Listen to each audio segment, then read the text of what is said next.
Hi there, Trevor from City Financial Services and her property portfolio. This is the second of our information sessions regarding investment property. Last week we spoke about the need to have a strategic long-term plan prior to investing, and today we're going to talk about understanding property investment, and our first subject is going to be negative gearing as opposed to positive gearing of a property. So let's explain that to you today so you can get a clear understanding of what the terms mean.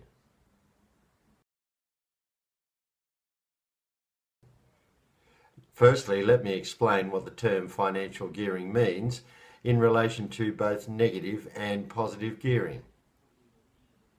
According to Wikipedia, the term financial gearing is generally used to any technique where gains or losses are multiplied.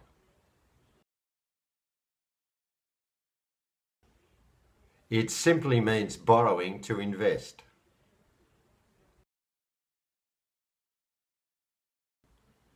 For example, if you invested $10, then you would get a return on that $10 investment. However, if you geared that investment, you may borrow $90 and invest $100. Your investment return would be based on $100, although only $10 of the amount invested was actually your money. If the investment has a positive outcome, then your returns are multiplied by 10 times.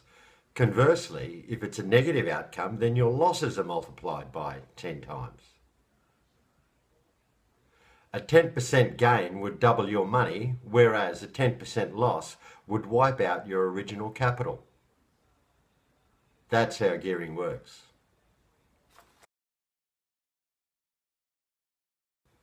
Gearing necessarily requires you to borrow money, with the lender necessarily charging you interest on that loan. When interest on that loan is greater than the return, that's an example of negative gearing.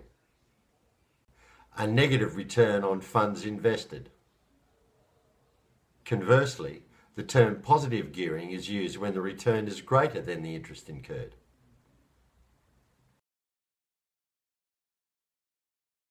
Property investment has two types of returns.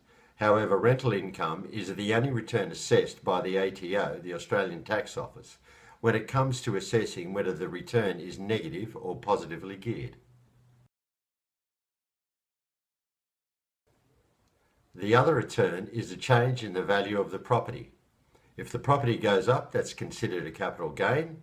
Alternatively, if the property price drops, then that's considered a capital loss. We'll discuss this type of return in more detail a little later on.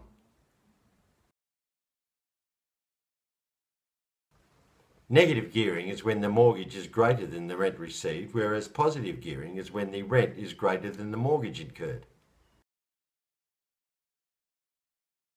You may think that positive gearing is always better than negative gearing, and in certain circumstances that's the case.